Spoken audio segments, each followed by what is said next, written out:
யோசேப்போட வாழ்க்கையில பெருமை வெளிப்பட்ட 3 இடங்கள். முதலாவது, யோசேப்போட வாழ்க்கையில அவன் பேசின பேச்சில் பெருமை இருந்ததை நாம் பார்க்கின்றோம். முதல், நம்முடைய வாழ்க்கையில பெருமை இருக்கின்றதா என்று நம்மையே நிதானித்து பார்ப்போம் என்றால், முதலாவது நாம் கவனம் செலுத்த வேண்டிய முதல் இடம் நம்மளுடைய பேச்சு என்று நான் சொல்லுவேன். யோசேப்பு, நான் நினைக்கிறேன், சின்ன வயதுல கொஞ்சம் வாயாடியா இருந்திருப்பார் நான் நினைக்கிறேன். ஏன்னா ஆண்டவர் அவனுக்கு சொப்பனத்தை 17 வயதில் தந்த பொழுது, அந்த சொப்பனத்தை அவன் பார்த்தவுடன் அதை அமைதியாக தனக்குள் வைத்து கொண்டு அதை சிந்தித்து இதோடைய அர்த்தம் என்ன என்று அவனே நிதானிக்கவில்லை. கிடைச்ச உடனே என்ன பண்றாரு, உடனடியாக அன்று சாயங்காலம் குடும்பமாக எல்லாம் உட்கார்ந்து அமர்ந்து சாப்பிடுற நேரத்துல யோசேப்பு எழும்பி நின்று எல்லாருக்கும் பகிரங்கமாக, நான் ஒரு சொப்பனத்தை கண்டேன் அப்படின்னு சொல்லி அந்த சொப்பனத்தை எல்லாருக்கும் முன்பதாக அவர் பகிர்ந்தளிக்கின்றார்.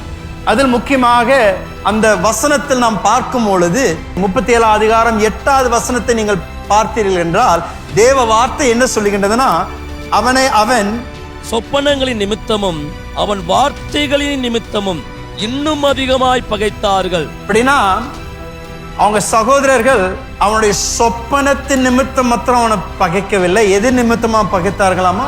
அவனுடைய வார்த்தையின் நிமித்தமாகவும் பகைத்தார்களாம். அப்படி என்றால் அவன் சொன்ன விதம் கூட, அந்த சொப்பனத்தை மற்றவங்களோடு பகிர்ந்து கொள்ளும் பொழுது கூட அவனுக்குள் அந்த பெருமையோடு அது பகிர்ந்து கொள்ளும் பொழுது அவருடைய சகோதரருக்குள் இன்னும் ஒரு பகை இன்னும் அதிகமானது நாம் பார்க்கின்றோம்.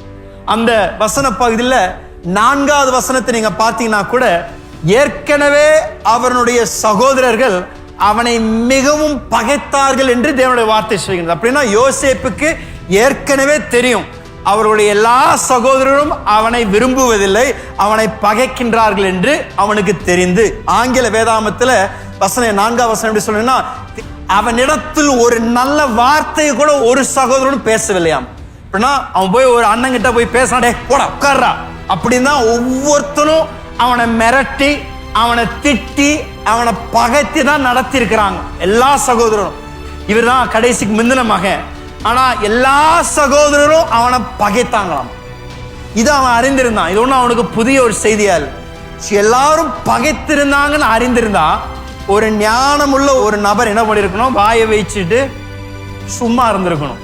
சும்மா இல்ல. ஆனா யோசேப்பு அவங்களா இவனை பகைக்கின்றார்கள் என்று நன்று அறிந்தனால அவனுக்கு அந்த கனவு வந்த உடனே எல்லாருக்கும் முன்னாடி எழும்பி பெருமையோடு அந்த கனவை எல்லாத்துக்கும் முன்னாடி அவர் பகிர்ந்து கொள்றார். ஒரு முறையாவது செய்திருந்தா சரி, முட்டாள் பையன் தெரியாம செய்துட்டான் அப்படின்னு சொல்லலாம். ஒரு முறை இல்லைங்க, 2 முறை செய்தான் என்று தேவ வார்த்தை சொல்லுகின்றது. முதல் சொன்னப்பவே எல்லாரும் அவனை கல்லெறிஞ்சு அடிக்கிற அளவுக்கு இருந்தாங்க.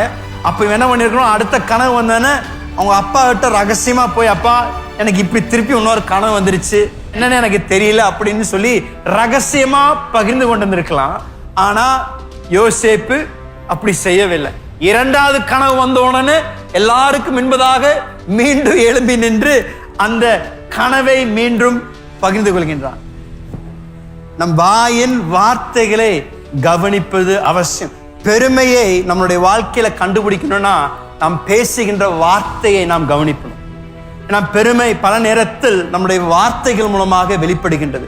நாம் எப்படி ஒரு காரியத்தை குறித்து பேசுகின்றோம், எப்படி நம்மை குறித்து நாம் பேசுகின்றோம், நம்முடைய சாதனைகளை குறித்து நாம் பேசுகின்றோம், அல்ல நம்முடைய நோக்கங்களை குறித்து நாம் எப்படி பேசுகின்றோம், இதில் நாம் கவனமாக இருப்பது அவசியம். யோசேப்புக்கு 17 வயதிலேயே ஆண்டவர் சொப்பனத்தை தந்தாலும் அவன் வாயை அடக்க கற்றுக்கொள்ளாதனால் அவனுடைய வாழ்க்கையில தேவன் அவனை ஒரு விசேஷித்த அனுபவத்தின் வழியாக நடத்தி சென்று அவனை பரிசித்து அவனுடைய வாழ்க்கையில் அந்த நீடித்த சாந்த குணத்தையும் ஒரு தாழ்மையும் கொண்டு வருவதற்காக தேவன் செயல்பட்டார்.